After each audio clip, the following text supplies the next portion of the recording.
Ah, the UV5R. Baofeng's ubiquitous. Your big word of the day. Ubiquitous HT radio. But we're not going to talk about him today. We're going to talk about this guy. This is the 5RM. Got quite a bit more heft than the UV5R series radios. It's a newer offering by Baofeng. It's a tri-band operating unit. It runs in the 2 meter, 1 1/4 meter, and 70 centimeter band. It receives FM commercial broadcast, AM airband, and weather. Now, being a Baofeng radio, it still has all the features and quirks that you'd expect in a Baofeng HT, like the alarm and the flashlight on there, and it still uses the Kenwood style accessory plug, which is really nice. These are currently available as a 2-pack on Amazon for $70, which is a really nice deal considering what you get inside the 2-pack. We'll go over that now and I'll show you what you get. Comes in a pretty little printed box. It includes a user's manual that's written in fairly good translated English, which I'm not sure why they bothered because it's not like you're going to read it anyway. 2 belt clips for attaching to your belt.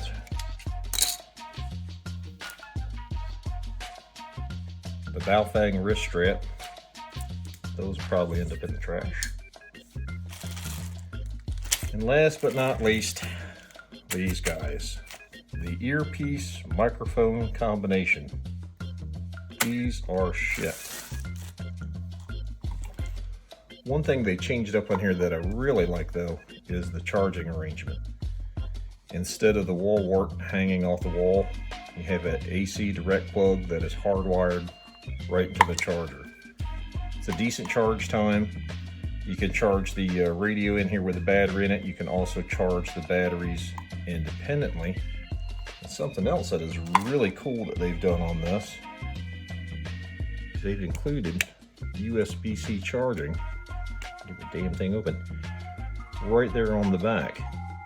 And this is integrated into the battery, not the radio. So that can be charged independently. So spare batteries and extra batteries can be charged via USB-C. Next up, we're going to go over some of the features and things that I personally like about the radio, things I don't like about the radio, and we'll also take a little bit deeper dive into the menu options as well. For its price point, the 5RM has got a lot of pluses. I can only say a few things negative about the radio itself. One would be the menu having the blue background with the red text and the small font. Indoors, it's not so bad. Outdoors, it's not easy, especially if you wear glasses. You can find that you're going to have a little bit of trouble with that. The TPU rubber that they use for covering up the accessory port and the battery port there seems to be good quality, but we'll see how that holds up over repeated use over a lot of flexing. The antenna itself that this comes with, it's a really flexible antenna. It's kind of reminiscent of the Nagoya 771. Not that the 771 is the best antenna out there. I'll probably take a little bit of heat for that, but other than that, it lacks an IP rating. IP65 or 67 would be good, but for its price point, you really can't expect that. If you take it out in the rain and use it, are you going to kill the thing? Probably not, but it's just not waterproof. It's not water resistant. But for the price point, again, you can get a backup or several backups, or several backups for your backups. So we're going to be taking and going through some of the menu items. We're going to go through here step by step because you're not going to read the manual. I know that, so I'll go with it with you. We'll go through each one. Some of it can be a little bit cryptic, but it's not hard. It's not hard. You can program this thing from the front panel if you want to. If you use Chirp software, it makes it a breeze to program this thing. For a shit hit the fan scenario, is this your field serviceable radio that you want? Well, maybe. It really depends. It's definitely something that you want to have in your arsenal of radios just because of the versatility. If anything can speak to why you should have this radio, is its versatility.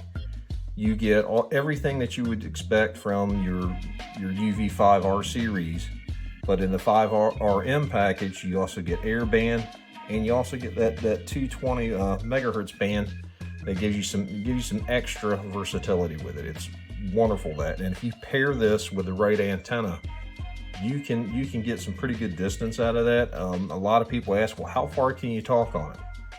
Well, that all depends on the conditions. Your main setup for getting distance and making good solid communication from point A to point B depends mostly on having that good RF line of sight.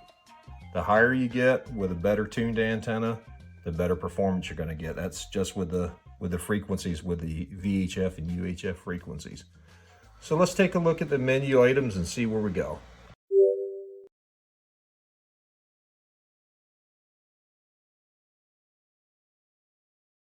You can access the menu at any time by pressing the green menu button and using the arrow keys to scroll through the menu.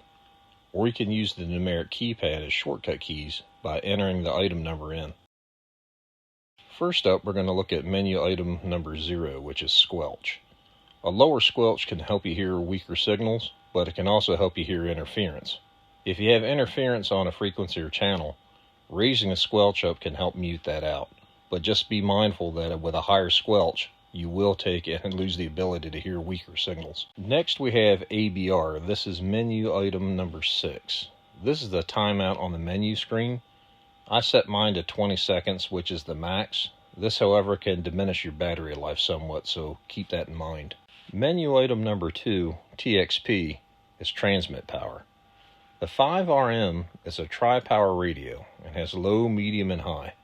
It is the best practice to only use the minimum power necessary to make solid communication. If you can talk back and forth at low power, use low power. This not only will save your battery life, but it can also prevent unauthorized reception at further distances than you want it to travel. It can also help prevent you from being found through radio direction finding. And also bear in mind that higher power doesn't mean that you're going to transmit further. Transmitting farther and how far you can transmit greatly depend upon the conditions between you and the person you're trying to communicate with. Having a better tuned antenna and getting that antenna higher in the air is much better at getting your signal further than just bumping up the power. Next up, on menu item number 9, we have TOT, which is your transmit timeout. I set mine to 180 seconds, that's the maximum. This is how long your radio can transmit continuously when the PTT button is depressed. If you have your radio in a pouch or a pack, you may want to set it to the minimum setting to prevent accidentally keying for extended period of time. This helps preserve battery life and prevents you from inadvertently tying up the channel or frequency. This is even more important if you're operating through a repeater. Menu item number 3, indicated as save on the menu, is your battery saver mode. I set mine to off. This will consume more battery life, but it ensures you get all the received communications. This is the ratio of the sleep-wake cycles on the receiver. The higher the number, you may miss some of the parts of the beginning of a transmission, but it does somewhat extend your battery life. Vox, or voice-activated transmit, this is item number 4 on the menu. This comes in handy for digital modes or speaking to transmit without pressing the PTT button. For e-coms or shit hit the fan, it's not really practical. You'll see several videos coming up doing digital modes on this radio soon, including some new software for messaging and also digital voice. TDR, this is the dual watch mode. This allows you to monitor both VFOs simultaneously. It'll work in either channel mode or frequency mode, or a combination of either. That's the most common menu items for simplex operation. I'll have a follow-up video where I go in order through each menu item of the 5RM, also setting one up for optimal operation, so be on the lookout for that. We'll also show you how to program the channels in there without software, and also for setting up for a repeater. We'll also have more videos coming out on measuring output power and testing antennas with the 5RM. Oh shit, I forgot the most important menu item. Menu item 36.